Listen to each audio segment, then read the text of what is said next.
শ্রীকৃষ্ণ ও রাধা এই দুই নাম একসাথে উচ্চারিত হলেই হৃদয়ে ভেসে ওঠে প্রেম, ভক্তি আর মাধুর্যের সুর। এই গল্পটি বৃন্দাবনের সেই চিরন্তন প্রেমলীলা, যা শুনতে শুনতে মনে হবে যেন তুমি নিজেই দাঁড়িয়ে আছো কদমতলার ছায়ায়। বৃন্দাবনের সকাল, শিশির ভেজা ঘাস, যমুনার তীরে নরম কুয়াশা। হঠাৎ শোনা গেল এক মধুর বাঁশির সুর। সেই সুরে যেন লুকিয়েছিল ডাক, ভালোবাসার ডাক, আত্মার ডাক। গোপীরা সব কাজ ফেলে ছুটে এলো, কারো হাতে কলসি, কারো চুলে এখনো ফুল গাঁথা হয়নি। সবাই জানে এ বাঁশির সুর মানে কৃষ্ণের আহ্বান। রাধা দূরে দাঁড়িয়ে, তার চোখে মৃদু অভিমান। কৃষ্ণ, তুমি কি শুধু সবার জন্যই, আমার জন্য ন? কৃষ্ণ মৃদু হেসে বললেন, রাধে, তুমি তো আমার হৃদয়ের সুর। বাঁশি বাজাই সবার জন্য, কিন্তু সুর জন্মায় তোমার থেকেই। রাধার অভিমান গলে গেল। কদম গাছের নিচে বসে রাধা। কৃষ্ণ এসে ধীরে তার পাশে বসলেন। বাতাসে বকুলের গন্ধ, দূরে গরুর ঘণ্টার শব্দ। রাধা বললেন, কৃষ্ণ, তুমি কি কখনো দূরে চলে যাবে? কৃষ্ণ উত্তর দিলেন, দেহ দূরে যেতে পারে, কিন্তু প্রেম কখনো দূরে যায় না। আমি থাকব তোমার নিঃশ্বাসে। সেই মুহূর্তে প্রকৃতি যেন থমকে দাঁড়াল, পাখিরাও গান থামিয়ে দিল। প্রেমের এই মিলন ছিল নিঃশব্দ, অথচ গভীর। রাত নেমেছে, পূর্ণিমার চাঁদ। বৃন্দাবনের বনভূমিতে শুরু হল রাসলীলা। কৃষ্ণ একসাথে প্রত্যেক গোপীর সাথে নৃত্য করছেন। প্রত্যেকেই ভাবছে কৃষ্ণ শুধু তাঁরই পাশে। রাধা একটু দূরে দাঁড়িয়ে, তার মনে প্রশ্ন, এই নৃত্যে আমার স্থান কোথায়? কৃষ্ণ হঠাৎ অদৃশ্য হলেন। সবাই অবাক। কৃষ্ণ একা এসে দাঁড়ালেন রাধার সামনে। বললেন, তুমি ছাড়া রাস সম্পূর্ণ হয় না। তুমি আমার শক্তি, তুমি আমার প্রেম। তারপর শুরু হল রাধাকৃষ্ণের একান্ত নৃত্য। চাঁদের আলো যেন সোনালি হয়ে উঠল। সময় কেটে যায়, কৃষ্ণ রাজা হন, দায়িত্ব বাড়ে। কিন্তু বৃন্দাবনের সেই দিনগুলো, রাধার হাসি, গোপীদের উচ্ছ্বাস, সব তার হৃদয়ে অম্লীন। লোককথা বলে, প্রেমের সর্বোচ্চ রূপ হল রাধাকৃষ্ণের প্রেম। এ প্রেমে অধিকার নেই, আছে শুধু সমর্পণ। এ প্রেমে শরীর নেই, আছে আত্মার মিলন। আজও যখন পূর্ণিমার রাতে বাতাসে বাঁশির মতো সুর ভেসে আসে, ভক্তরা বিশ্বাস করেন কৃষ্ণ এখনও রাধাকে ডাকছেন। সত্যিকারের প্রেম অধিকার চায় না, চায় অনুভব। বিচ্ছেদও প্রেমকে গভীর করে। ভক্তি আর প্রেম একে অপরের পরিপূরক। শ্রীকৃষ্ণ ও রাধা, তাদের প্রেম শুধু গল্প নয়, তা এক চিরন্তন অনুভূতির নাম। চলো আজ আর এক নতুন পাঠে ডুবে যাই বৃন্দাবনের সুরে।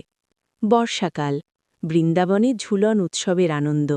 কদম গাছের ডালে বাঁধা হয়েছে দোলনা, ফুলের মালায় সাজানো চারপাশ। গোপীরা গাইছে, আয় কৃষ্ণ, আয় রাধে, দোলায় বসো একসাথে। কৃষ্ণ হেসে রাধার দিকে তাকালেন, রাধে, আজ কি তুমি আমার সাথে দোলায় উঠবে? রাধা মৃদু লজ্জায় বললেন, দোল তো দুলবে, কিন্তু হৃদয় যদি দুলে যায়? কৃষ্ণ উত্তর দিলেন, হৃদয় দুললেই তো প্রেমের পূর্ণতা। দোলনা দুলতে লাগল, আর বাতাসে মিশে গেল হাসির শব্দ। একদিন গোপীদের সাথে হাসি ঠাট্টায় মেতেছিলেন কৃষ্ণ। রাধা দূর থেকে দেখলেন, আর মনে হল, কৃষ্ণ কি আমাকে ভুলে গেলেন? রাধা চলে গেলেন যমুনার তীরে একা বসে। কৃষ্ণ বুঝলেন তার প্রিয়ার মন ভারী। তিনি ধীরে এসে বললেন, রাধে, তোমার অভিমানই তো আমার অলঙ্কার। রাধা বললেন, তবে কেন অন্যদের সাথে এত হাসি? কৃষ্ণ মৃদু হেসে বললেন, আমি সবার মাঝে থাকি, কিন্তু হৃদয়ে থাকি শুধু তোমার। অভিমান গলে গেল।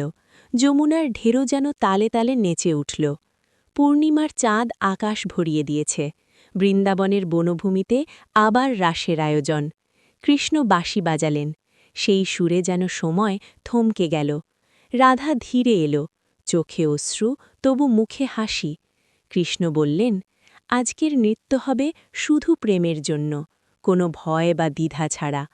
রাধা বললেন, তাহলে প্রতিজ্ঞা করো, হৃদয়ের বন্ধন কখনো ছিন্ন হবে না। কৃষ্ণ উত্তর দিলেন, এ প্রেম দেহের নয়, আত্মার। আত্মা কখনো আলাদা হয় না। রাস শুরু হল। চাঁদের আলোয় নৃত্যের প্রতিটি পদক্ষেপ যেন স্বর্গীয়। একদিন বৃন্দাবনে গুজব উঠল কৃষ্ণকে যেতে হবে দূরে। রাধা কিচ্ছু বললেন না। তিনি শুধু কৃষ্ণের দিকে তাকালেন। কৃষ্ণ বুঝলেন সেই নীরব ভাষা। বললেন, রাধে, দূরত্ব আমাদের পরীক্ষা নেবে, কিন্তু প্রেমকে হারাতে পারবে না। রাধা চোখ বন্ধ করে বললেন, আমি অপেক্ষা করব। বাঁশির সুর শুনলেই বুঝব তুমি কাছে আছো। সেদিন কদমতলার নিচে দুজনের নীরব প্রতিজ্ঞা হল, প্রেম থাকবে, সময় যাই করুক।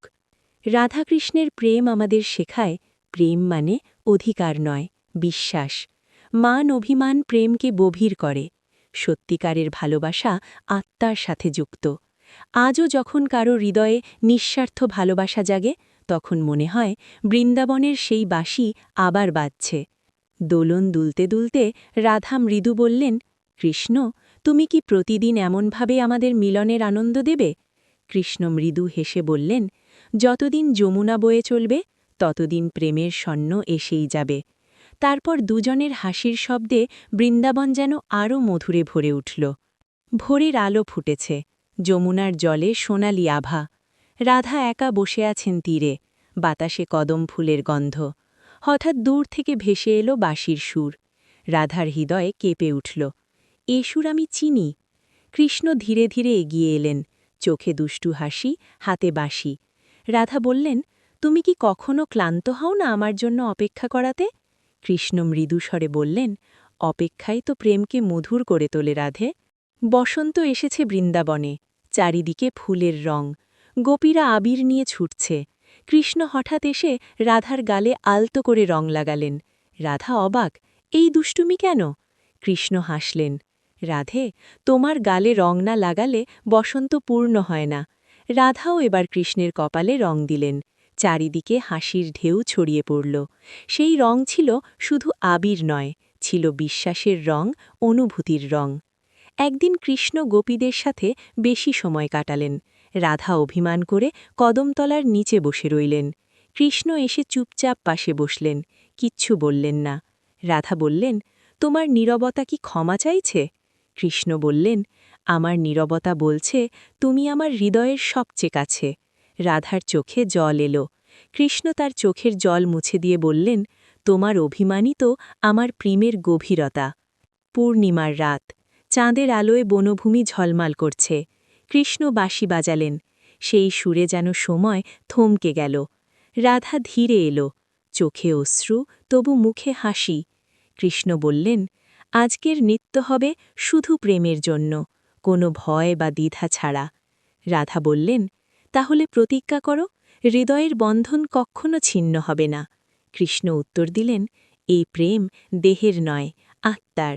আত্মা কখনো আলাদা হয় না। রাস শুরু হল। চাঁদের আলোয় নৃত্যের প্রতিটি পদক্ষেপ যেন স্বর্গীয়। সময় বদলায়, ঋতু বদলায়, কিন্তু রাধাকৃষ্ণের প্রেম বদলায় না। এই প্রেমে আছে অপেক্ষার ধৈর্য, অভিমানের মাধুর্য, মিলনের আনন্দ আর বিচ্ছেদের গভীরতা।